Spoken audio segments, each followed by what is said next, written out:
My name is Ogbo Awoke Ogbo. I'm an executive coach and corporate retreat facilitator.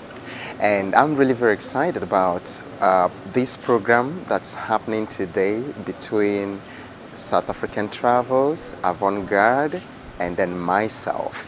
My expectation is very high because of the kind of information, quality of information that the corporate clients here are going to be exposed to, the awareness that will be created about the importance of travel, not just for individuals but for organizations, and then how they can take advantage of a combo of possibilities, including corporate travel, executive coaching, team building package, all built into one in one of the most fascinating tourism destinations in the world, South Africa. The Chevron called me and offered almost 3 times what SPDC did at the time. So I didn't pray and fast too much.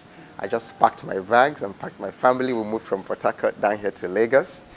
And 6 years after with Chevron, Shell came back and said that they wanted to revenge. So they offered more than twice what Chevron did. And I left Chevron again.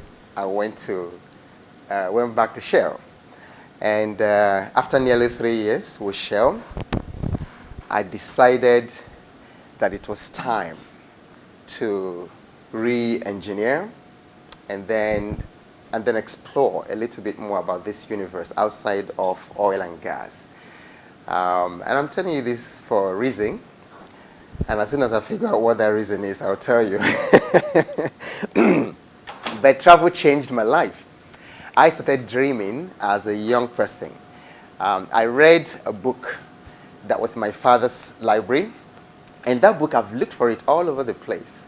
I've traveled to different places, looked for it in used bookstores, checked it online. I've never seen it. But I think recently, some Ghanaian who heard me on television say that I've been looking for that book for years, promised that anytime I came to Ghana, that he was going to give me the book. And the title of that book is, or was, Makers of Civilization. There was a volume 1 and there was a volume 2, Makers of Civilization. I think it may have been written by a Ghanaian. Maybe that's why I couldn't find it. Fantastic book that every child should read. I started looking at that book from as soon as I started reading, maybe from 5, 6 years, 8 years, and I read it several times. And that book had short biographies of inventors, of explorers, of teachers, of scientists, people who had done some amazing things. And why I think that every child needs to read those books, need to read biographies, need to read histories, is because these things actually challenge us. You know, at that time, we're very impressionable. So those memories remain. They help us in forming visions.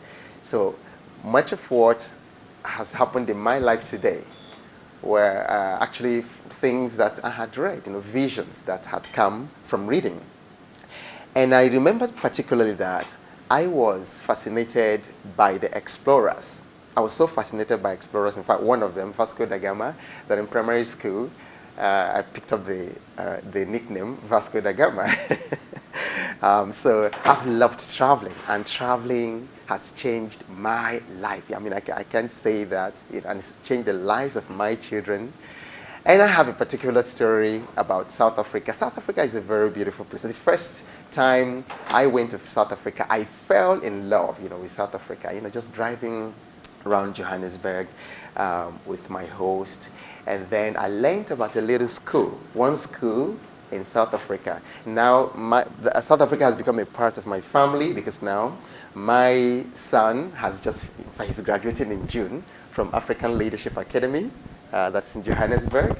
And then the second one is going there to replace him as he's graduated. So you can see that, I just quickly bonded with South Africa. I think it's really beautiful. I'm very excited about what's happening here today because we're going to get to hear a lot more by the time Mohammed and Efe come to talk to us. But my particular part of it is to expose I've talked with a couple of you, chatted with a couple of you who are seated here. And so I know a lot of people from different sectors of the economy are represented here: oil and gas, e-commerce, different things, travels. So I'm going to be showing us how corporate holidays can change not only our lives, but also our companies, our bottom lines. In fact, what we've done for some organizations in terms of retreats and team buildings have actually saved some organizations literally billions. And I think it makes sense to spend millions to invest in things like corporate holidays and travels. You're going to see in a moment why organizations in fact need to do that, because unfortunately when it comes to difficult economic times like this, the very first aspects of the budget that begin to travel, but that's a mistake, as you're going to see shortly, because it actually directly impacts on productivity and then eventually on the bottom line. Now, we talk about health as well. Somebody has mentioned stress. I don't know if anybody who left his or her house to this place this morning, made it in 30 minutes. Anybody like that? In 30 minutes, even if you're living in VR this morning. And then if you did up to 1 hour, if you did up to 2 hours, can I see your hands up? Come in here. Up to 3 hours, can I see your hands? Yeah, up to 3 hours. And then many times the people are in traffic for 6 hours, depending on where you live. People coming from some distant parts of Lagos, outskirts of Lagos, sometimes commute for 4 or 5 hours, coming to work, and then going back, they commute for 4 or 5 hours. And so you can imagine living, like I talked in my book, one of the chapters actually deals with health and deals with stress. And I'm going to talk about it in a moment, and I hope somebody will win this along with the prizes that are being given. So you can imagine living like that day in, day out, not for 1 month, not for 6 months, but for 1 year, 2 years, 3 years, 4, 5 years. So something gives. So it's just to be able to know what is it that gives, and then how do we manage this. And then I'll take us a little bit through team building and corporate retreat. Efe, can I get what I asked you to photocopy, because I think we're going to start right there. So since we're talking about life-work balance, this is the first thing we will start with. So in life coaching, actually, this is one of the tools that we use. And I'm just going to introduce you and give us like 5 minutes to go through this exercise. But before, as they bring it, I'm going to explain to us what this exercise is about and then why it is very important. Incidentally, I don't think that this is the resolution is not very good, but can you at least see the little, I'll try to read it to us. Okay, so there is a circle, there's a wheel there, and that wheel, if you imagine a bicycle wheel, it's got 8 spokes. This first one that you don't see very well is spiritual. So basically, we're saying that our lives have so with the paper, you would actually see it more clearly. Just make sure everybody gets first before you give me. I have mine. Okay. So make sure you get a copy, and then in a moment, I will tell you what to do with it. So this first spoke is spiritual. And then by spiritual, we're saying that your life has at least these 8 parts. And the theory or the thesis or the synopsis is that you need to hold all these parts of your life in balance. For your life to work, you need to hold them in balance. Now, what are these aspects of your life? There's the spiritual. Now, by spiritual, I do not mean religion. Spirituality is not religion. They are very, very different things. So I don't mean spirituality. I don't mean religion. But spiritual, because we are not just creatures of this plane, of the physical plane. And many times, not many times, all the times, what happens in the physical is controlled by what happens in the spiritual. So by spiritual, I'm talking about that part of your life, that unseen part of your life that you have to work, you have to correctly program in order to have a physical. Okay, can you hear me without that mic? Because it's distracting me. Okay, so that's spiritual. So that deals with your raison d'etre, according to French people. That deals with your reason for being alive, because the worst tragedy of a human life is that you wake up every morning and you don't know where you're going. And you don't know what this life is about. You don't have any connection, any meaning in your life, And then one good book I would recommend was by a gentleman who suffered in the Nazi concentration camp, Viktor Frankl. So he wrote this book titled Man's Search for Meaning. Very good book, very good book. So it is important to have an understanding of what you are here for. So one component of the life coaching we do, and which we do for you when you do your corporate trips with us, is purpose discovery. Because a man or woman will never experience the kind of personal power that is possible, the personal magnetism, the personal power that is possible in your life if you don't have a clear purpose of what you are here for, of what you are doing here on earth. And so purpose gives power to your life. Now, the second part of this wheel is health, your physical well-being.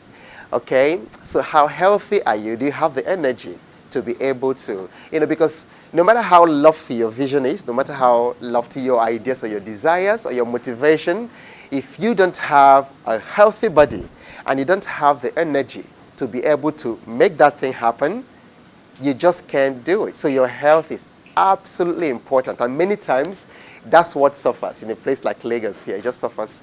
But I don't miss it. So most mornings, including this morning before I came here, I do my 180 to 100 straight push-ups, okay? So, because I know that if I must accomplish the sort of things that I have in mind to do, and if I must be alive, at least as much as I can control, if I die, let it not be because it's my irresponsibility. If I die young, let it not be because I'm irresponsible in the way I eat, in the way I carry my body. Let it be that that's just the day I'm supposed to die.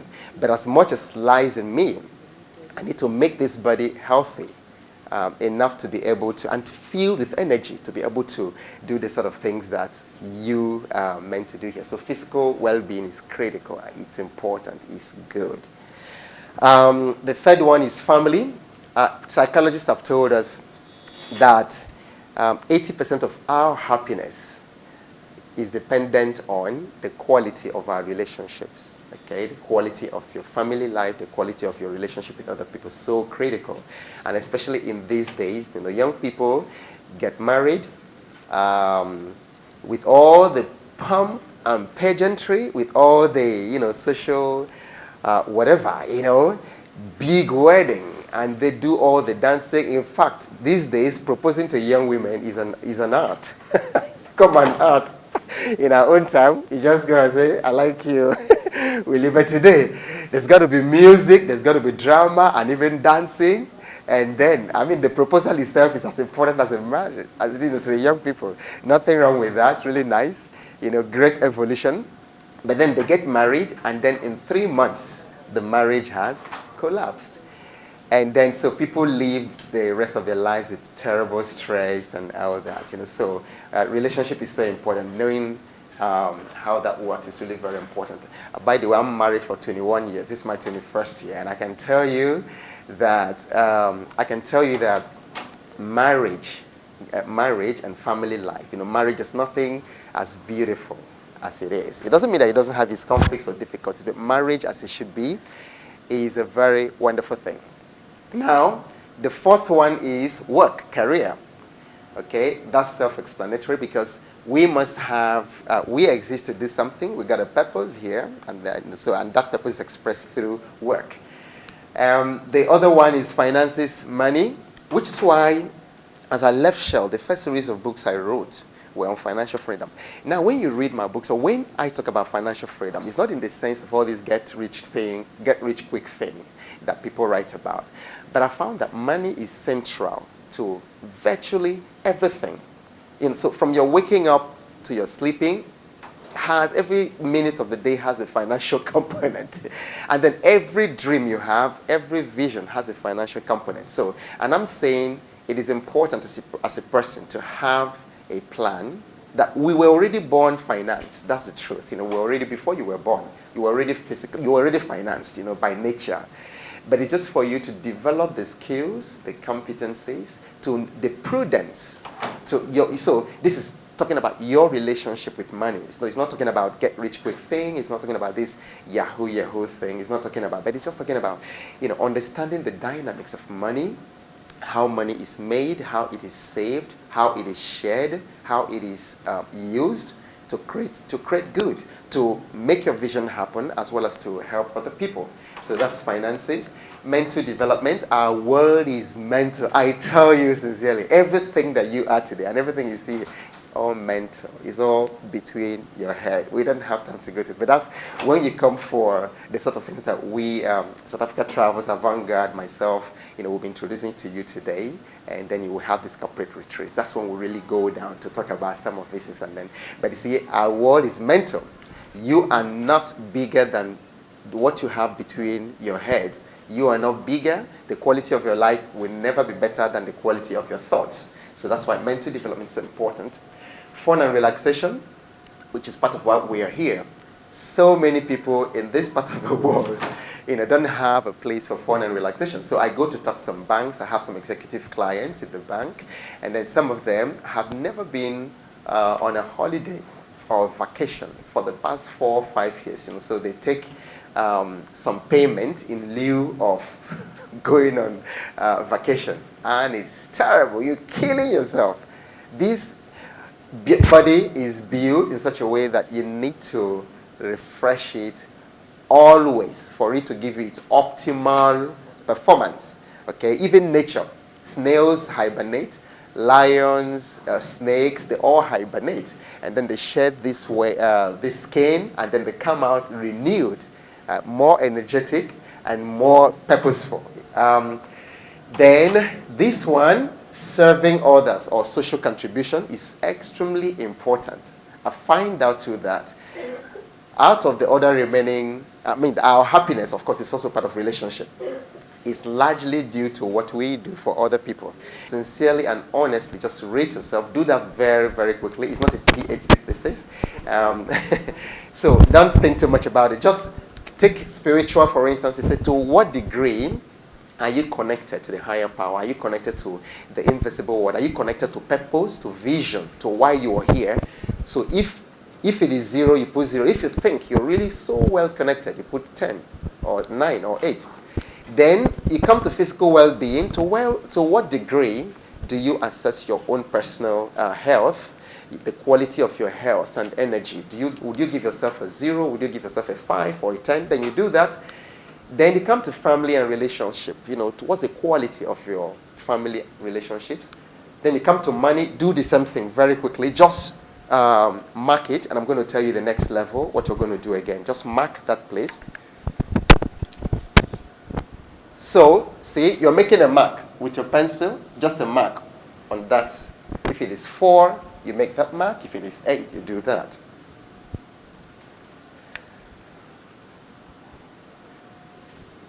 So now give us 10 seconds to complete that. 10, 8, 6, 4,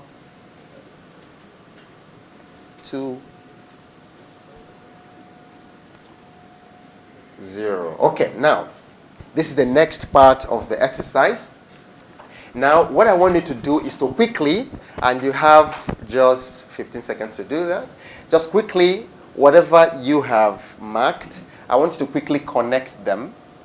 So connect all those dots. Connect your dots, the dots you've made, and them very quickly. 15, 13, 11, 9, I didn't ask you to be an architect. Just 7, 5, 3, 1, 0. Good. Okay, thanks. All right, so take a look at that, your circle, the one inside that you have drawn. Just take a look at it. Everybody take a look at it. And then also take a look at your neighbor zone. Just glance to the right and to the left. Okay. Now my question to you is, if, okay, you have a car outside. If that thing you drew inside was a tire and they fix it in your car, will you leave this place with it? Would you?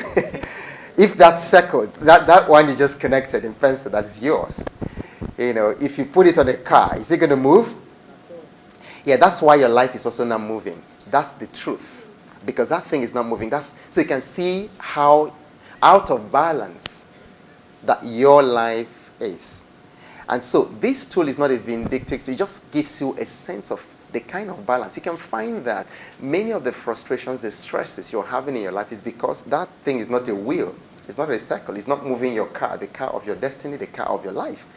And so that's why things like what we're doing today, we have to be very, very deliberate, about what we want to achieve and how we want to do it and the kind of resources and places and people that we need to put together to make that happen.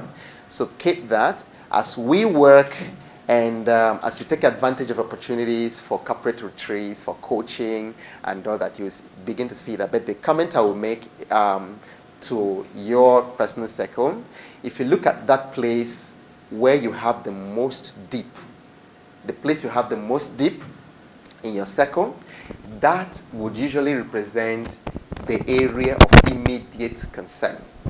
That will usually represent the area that if you work on it, do you see what I'm talking about? The place you have the most deep, okay? Like here, you have a deep here. Your deep will be somewhere like here. And so you can see a deep here and a deep here.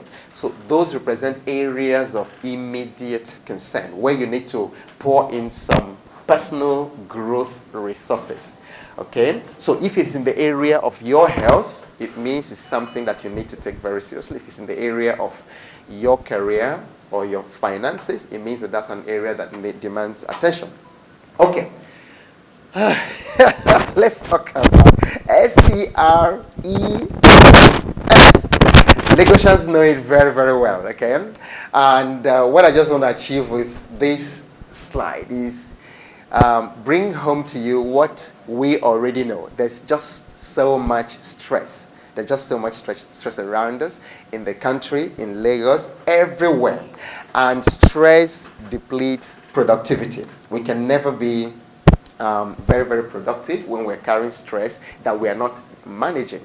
Now, stress in itself is not a bad thing. Stress in itself is not a bad thing. The body actually needs stress to function, very well. But when stress is not managed, and when the stress becomes like, what you have, like in the book I talked about cortisol. Cortisol is not a bad brain chemical. But you see, when there's a lot of cortisol in your body, cortisol is supposed to, when you have the fight or flight situation, that's what comes in to help you deal with that situation. But it's not something that's supposed to remain in your body at a certain level for that long. So living under that kind of stress on a moment-by-moment basis, something that was just supposed to come in and go, but you're having it in your body. I mean, it's just like living in a coffin, just waiting for the coffin to be eventually closed. Okay, so that's what stress.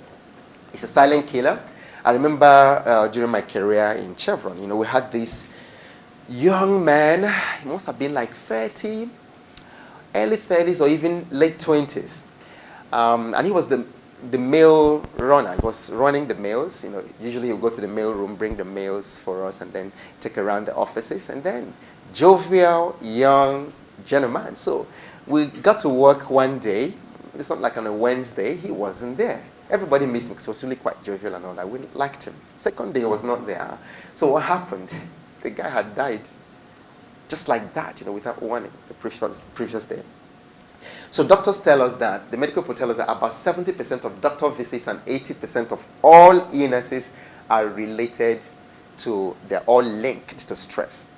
because stress breaks down our immune system and then exposes us to all kinds of things. No matter how much coffee you drink, how much worship you give the annual report or whatever you're trying to do by bowing to it and putting your head there.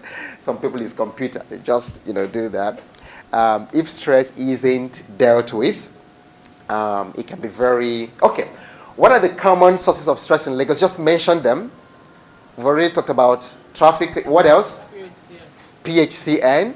That's terrible. I don't know how many people have been sleeping because, I don't know, no matter how wealthy you are, buying diesel on a daily basis, can be very, very... so sometimes you're trying to sleep. The quality of sleep is just so poor because, you're sweating. And then if you say, okay, open the windows, mosquitoes, in vacation at least twice a year. That was what they discovered from the data.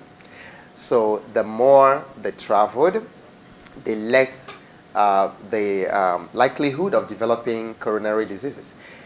Number two, excuse me, men who did not take an annual vacation were shown to have a 20% higher risk of dying and about 30% greater risk of death from heart disease. Men who did not take annual vacation. This is studied, this is a research. And then they found out also that after only a day or two, 89% of respondents saw significant drops in stress after only a day or two of vacation, of travel, of being away. They saw a significant drop in their stress. And even you here, you would have noticed it. Sometimes, if you've had a chance to, like I've gone to Obudu Cattle Ranch, just some stunning places that we have, or some places that I have been in the, outside the country. The stress really comes down. And I don't know how many of you have noticed, whether it has happened to you the way it happens to me.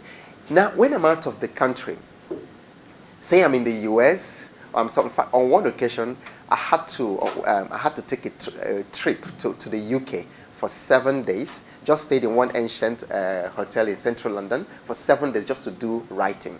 Because I discovered that when I'm out of the country, that what I do in 7 days, what I accomplish in 7 days there, I don't do it in 7 months or even 1 year here. And anybody who travels will know. Because now there's no NEPA or anything to worry about there, no Fulani headsmen, no whatever. Things work, telephone works, everything, and internet is free or cheap. And I go to bookstores. If I can't afford the books, I can stay there. There's a coffee shop there, stay there and read books.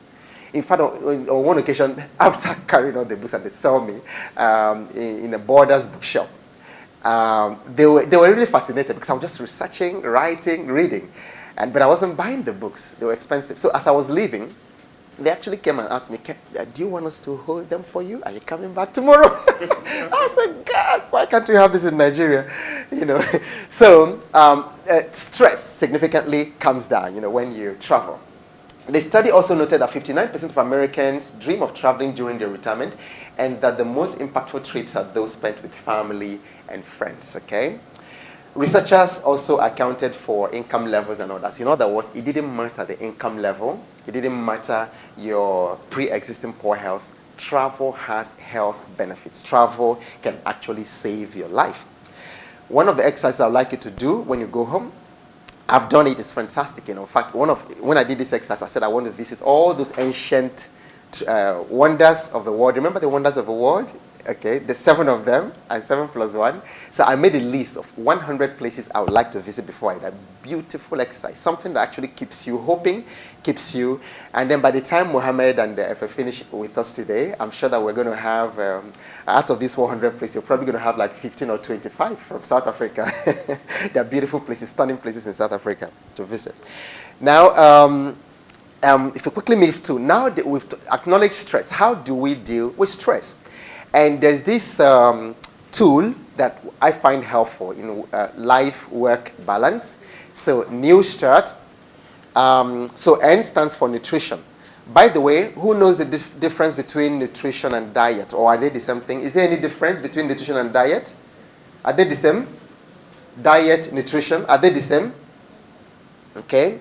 So diet, okay. Diet is what you eat. That's what you eat. Nutrition is actually what your body takes. See, the fact that you are taking in all these things because you want they say you lack calcium in your body. It does not mean that. If you take that food that's got high calcium in it, that your body's, I think this is Wale. He was a director. I don't know what he is now. Can you imagine? Everybody, no boss, no whatever. Everybody just has a chance. So team building is fantastic in building an organization, breaking the silos and then the conflicts, and should point on your laptop, not on the screen. Oh, okay. All right. Thanks. Okay. So I should point on my laptop, not on the screen. Okay. So, but it's still the same thing. Okay. So that's MTN. Now we did for multi-choice. Same thing for multi-choice. There were 350. What I'm seeing here is not what is here. Okay. 350 employees of multi-choice who came from different parts of the country, and also from, I think, Ghana and some of the West African operations.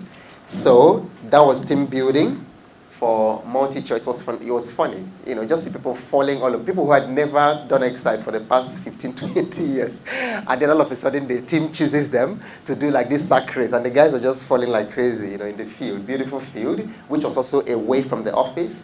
You can imagine doing this in South Africa, okay? That's multi-choice. There were balloon games. There were all kinds of things. I mean, it was wild. 350 people rejoicing, cheering. My team shall win and all that. They also did not want to go. Okay, so that's multi-choice. And I'll give you an example, finally, of corporate retreats. Why do we do retreats? Just the way that name, the very meaning of the word retreat. Many times, people just, like I tell my staff in the office, first thing I ask them, when they come to work, the first question I ask is, what is the plan for today? What is it that you're planning to achieve? What is the end game for today? Some of you who've read Stephen Covey's work, The 7 Habits, know that the very first habit, what's the very first habit? Anybody here read Stephen Covey's program? The very first habit, check Facebook. Good one. I like that, Mohammed. So the very first habit is begin with the end in mind, And so I asked them, and then they just blank out. And then so the worst thing that companies do, organizations do, and employees do is to just come to work and then just start doing work without what exactly do we want the end of today to look like? So I said, look, spend 80% of the time thinking. You will only spend 20% doing the work.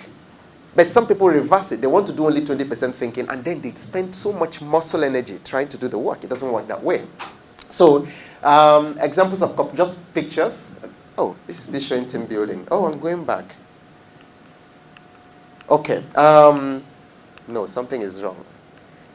Whether back or front is showing a different thing. Okay. No. Okay, retreats. Okay, so this one, was for Chikasing Group. Chikasing is a billionaire company. They've got concerns going in seven different countries, including one European country. So they approached us because they noticed, because one of the reasons you do a retreat is we use one framework by McKinsey called the 7 S's. So we cycle through your systems, your strategies, your style of leadership, your staff, all the S's. So if there's a problem in a company, it's always coming from one direction. And it's when you come on a retreat like this that you're able to pinpoint this exactly what the issues are. We did the same thing for Nigerian Shippers Council. We did the same thing for NNPC. This was Nigerian Shippers Council. We did the same thing for NNPC. And so retreats are very, very important. And so what we are offering your organization is to take advantage of, because like during the Chikasin retreat, that was long before the election of the current government. So one of the things we look at, we do environmental scanning, for instance, and then we say, okay, using like the PESTEL framework, the political situation, the economic situation, the sociocultural, the technology, the legal, the environment, what's the situation now? What is it likely to be? So it was during that retreat that we said, okay, if Jonathan wins, what does it mean to the organization? If President Buhari won, what did it mean for the organization? And then it was during that meeting, long before it happened, because they've been calling me, it was like a prophecy. And that's what retreats do. That I asked them, okay, so where you get your base oil from, you import your base oil, your raw material. So what will happen if the exchange rate went up? I asked them what would happen if we went, so when they sat together in groups, so we looked at that scenario. Suppose it goes to 250, suppose it went to 400 naira, suppose it went to, so when this currency thing started doing its crazy movements, they called. And in fact, it was after that retreat, we had to do another project with them. So they called us to help them because they wanted to modernize their plant at Newi. So they produce this, they have this AZ Petroleum. And so that's what we did. And all these things came out from the retreat. Now, if we didn't do that retreat, they would not have been prepared for what was happening, and then they wouldn't have known how to respond to it. So we are offering this combo, South African Tours, Avantgarde, Giant Thoughts, to your organizations to take advantage of the benefits of travel, as well as the benefits of growing your organization. All right, thank you very, very much indeed for your time. Yeah, thank you.